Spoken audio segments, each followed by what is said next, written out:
How's it going, guys? I am Folkerman, your local brick build historian, with another episode of Brick Build History. Today we're taking a look at the Sopwith F1 Camel World War I fighter aircraft. This is probably the most famous Allied aircraft of the First World War.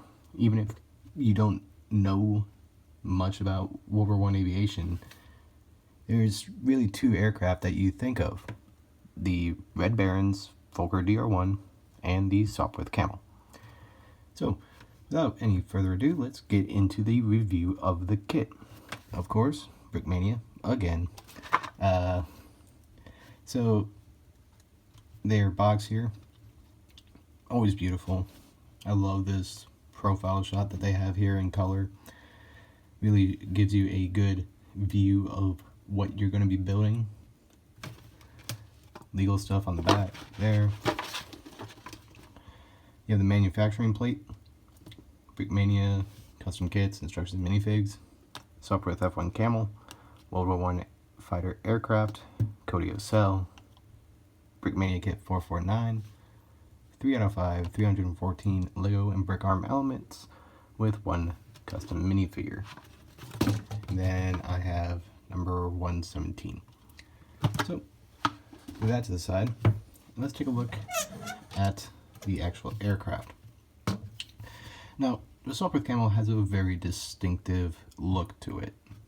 Mostly the fact that it has this dihedral on the bottom wing and the cowling here in the front, two machine guns, and the fact that the pilot is so far forward. So Cody really did a good job capturing the overall image of the camel here, I would have to say. Starting from the nose here, you have a brick-built propeller with the typical Brickmania printed propeller, wood grain propellers on it. You have this cowling around here where they kind of put the notch at the bottom here, because that's where the castrol for the rotary engine would flood out. If you ever see one of these flying with a rotary engine, there's like a mist of castrol like pouring out of the bottom of the aircraft, because that's what it's used to lubricate the rotary engine. And I'll go into the rotary engine more whenever I go into the history, because it plays a big part into this aircraft. You have the twin Vickers machine guns up here. The one thing I have to say is the propeller will hit these, so whenever you're spinning it, you gotta like make sure it doesn't constantly hit, but it always does. The landing gear, of course, I love their World War I landing gear, like the way it's built and all that. I said this on the Newport, I'm going to say it again here, and I will say it again every single time. I love their landing gear. And I mentioned before about the dihedral of the bottom wing. And the way that this is achieved is really, really smart. You can kind of tell it's got this hinge connection here, and then the dihedral stays in place with these struts on the side here. And you can hold it by either the top or the bottom wing. The top wing has the ailerons, although on the real aircraft, both the top and the bottom has the ailerons, but you're not going to be able to get an aileron with the way this is built here. It's just how it is. So, and I don't think the old Camel had a dihedral, I'm not sure. So this is the newer one built by Cody. The older one, I believe, was just straight across on both, and that one had ailerons on both wings. But the way that this is built, you're not going to get that bottom aileron, and it's okay, you know. At least you got the look. You have the pilot here, which is a pain in the butt to put in and take out. So just believe that Lando did a good job with that minifigure, because he always does. Let's be honest, he's always on the top of his game with that. So you have the cockpit all the way up here, and then you have the body going back. The horizontal stabilizer with no elevators, and you got the vertical stabilizer with a brick-built tri-stripe rudder, which is very interesting, and the tail drag in the back here. I do like the tan on the bottom. That's a cool little attention to detail. So yeah, like I said, there are a few discrepancies, like these bottom ailerons. There's not really the signature hump in the front here, but like right behind the cowling. That's actually how the Camel got its name, is the hump that it covers the machine guns. And to do that in this scale, virtually impossible. So I'll give it a pass there. Also, there's supposed to be a viewport window up here, so that whenever the pilot is trying to look up here, he's not just fronted with a big old wing. He has a viewing window. But again, with the scale, it is acceptable. So you do have some nice printed roundels here. These are stickers, and the British, of course, blue on the outside, white, and then red in the middle. So, good attention to detail there. And yeah, it's just a fun plane to fly around, go and hunt some Germans. Although, gotta be careful with how you fly it, because you could definitely easily crash it. Speaking of which, let's go into the history of this aircraft. So this was originally designed by a man by Herbert Smith in the Sopwith Company. The Sopwith Company has been around for a while, making aircraft like the Sopwith Pup, the Sopwith Triplane, the Sopwith 1.5 Strutter, the Tabloid, and many other aircraft. So he basically took the Sopwith Pup and made it bigger with some other slight changes, including adding a second Vickers gun, which the Sopwith Camel was the first British-built aircraft to have two forward-firing 303 Vickers firing through the propeller arc, which is kind of a big deal, because every other aircraft before this only had one in front of the pilot and maybe one on top. So this makes it a lot easier to aim both guns at the same target. But it would be introduced in 1917, June of 1917, and it would kind of be the second standard along with the Ep.5, and it was found out that these two were, the Camel and the Ep.5, were kind of polar opposites in a few regards. The Ep.5 was faster, and it was easier to fly, but it was less maneuverable. This was slightly slower. It was highly maneuverable, but it was also really difficult to fly, especially for a new pilot. So 5,490 of these would be built in the span of the war, and after the war a little bit. It would be used by many countries, including the Americans.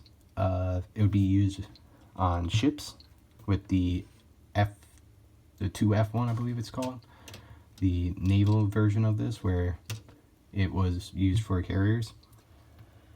And it would also be used as a parasite fighter on air carriers. Like, they were basically Zeppelins, and it would be attached to the bottom of a Zeppelin and fly off and then come back.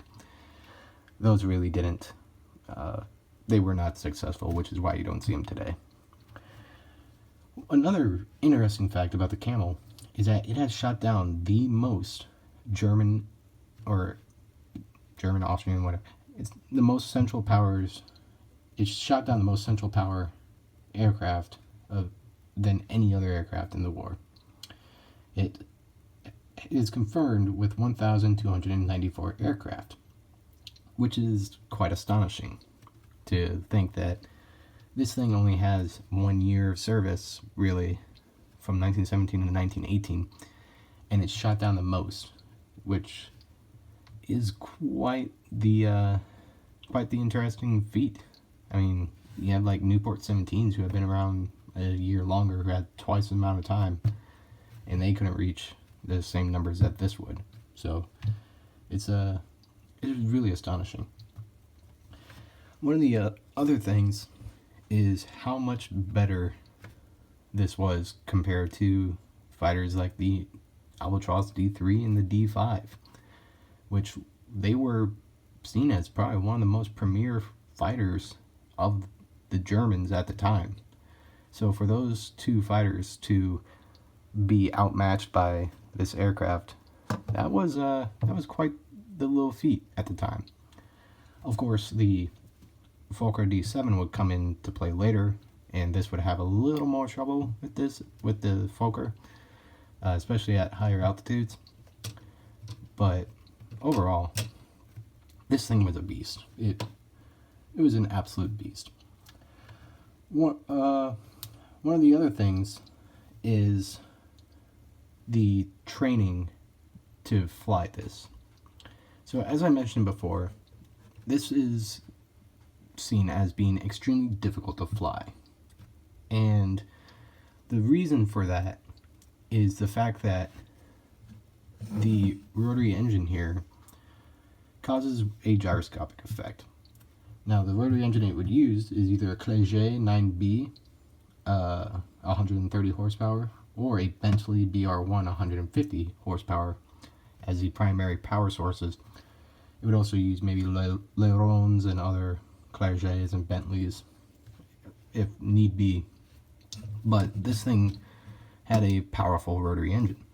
Now, if you don't know what a rotary engine is, basically behind here, you have the pistons in a circle. Then, instead of the pistons turning a crankshaft to spin the propeller, the pistons would bolt on to, spin the crankshaft bolted on to the fuselage. So the propeller would be mounted on the crankcase of the engine, and the entire engine spins to spin the propeller. Now, obviously we don't use that today. Radial engines might still be used in some farm planes, crop dusters and stuff, but rotary engines were basically obsolete by the 1920s. But the whole reason of a rotary engine was it had a higher power to weight ratio. So you can have a smaller engine that is air-cooled compared to an inline engine that you have a case, the engine case, or the engine block, is usually cast iron and weighs a lot. Then you also have the water cooling for the engine, which weighs more because you need a radiator to work that cooling. So you get rid of a lot of weight using a rotary engine. But the spinning engine, it's a big hunk of metal that's spinning, so it's causing a gyroscopic effect. And what happens there is, as it's spinning, it's going to want to pull it one way. So if you try to turn like this, it's going to pull it down, but it's going to be tighter and down. If you try to go against it, so it's pulling this way, and you try to go like that, it's going to be a slower turn, and it's going to pull up. Now, pilots would use this to their advantage sometimes, but also the Germans could use it to their advantage as well. As soon as they figured out that if you turn it this way, it's going to be slow and sluggish, then they can easily turn around and get away, which they would do. But the smart pilots and the camels, they would immediately turn to their advantage.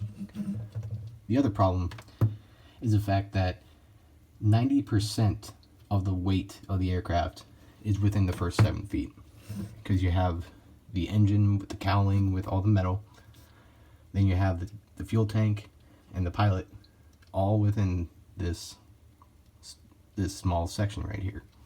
So everything back here is just pure wood and fabric compared to all the metal and the people, the person here. So you have cowling, engine, machine guns, ammo, fuel tank, pilot, all within here. So 90% of the weight is here, meaning that it's going to be front heavy. So whenever you're taking off with a full tank, you have to be really careful not to immediately make it nose down. Not to forget that you still have that gyroscopic effect.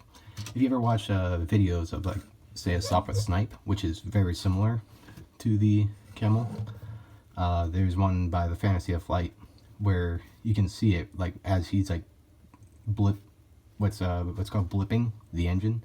It's like going like this. It's like rocking from the gyroscopic effect, like, being set in. Then when you get rid of it, it tilts it. So it proved to be a really difficult aircraft to fly, and a lot of Allied pilots would lose their life just on takeoff and landing. So one of the biggest things is, why is this so popular? What makes this one of the easiest planes to identify? It doesn't really look that special. I mean, there's plenty of other aircraft, like the de Havilland DH-2, that looks absolutely weird, that people would probably go like, oh, so that's what it looks like. But you look at this and you just think it's a normal plane. Why? Well, there's a lot of lore that goes with the Sopwith here. One of the biggest things is the fact that the man credited with shooting down the Red Baron, Manfred von Richthofen, flew a Camel. Now, I'm in the camp of he was shot down by ground fire, but still, at the time, the man credited with shooting down the Red Baron, Captain Roy Brown, was flying a Camel.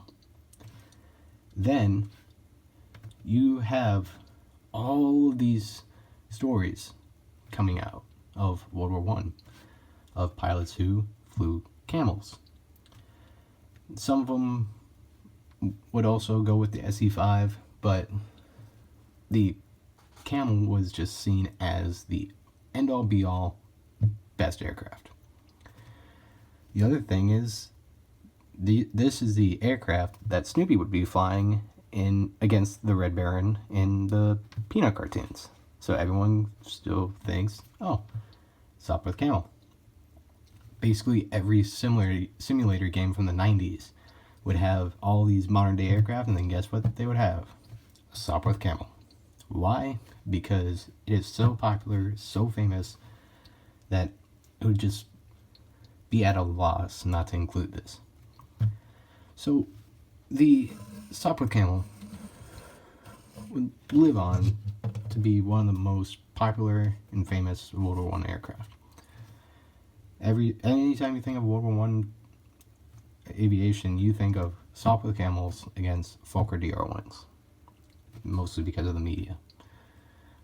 So the whole thing is that the Sopwith Camel really was a great aircraft, and the numbers don't lie when it comes to the amount of aircraft shot down.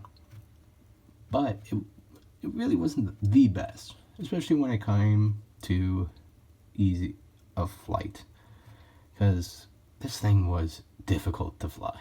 And a lot of people don't really talk about the fact that many pilots lost their lives because of how difficult this was to fly. So, was it really the best aircraft at the cost of all those people? Well, I guess that's up for you to decide. But, with that said, this has been another episode of Brick Build History. hit a like or comment something if you've learned something. Tell me what you've learned. I like to hear what you've learned. I advise you to look into this more. Look more into the Camel and other aircraft as well. If you want to see more of stuff like this, I have a lot more that will be coming in. So be prepared for that. And with that said, I've been Pockerman, and let's continue to build history.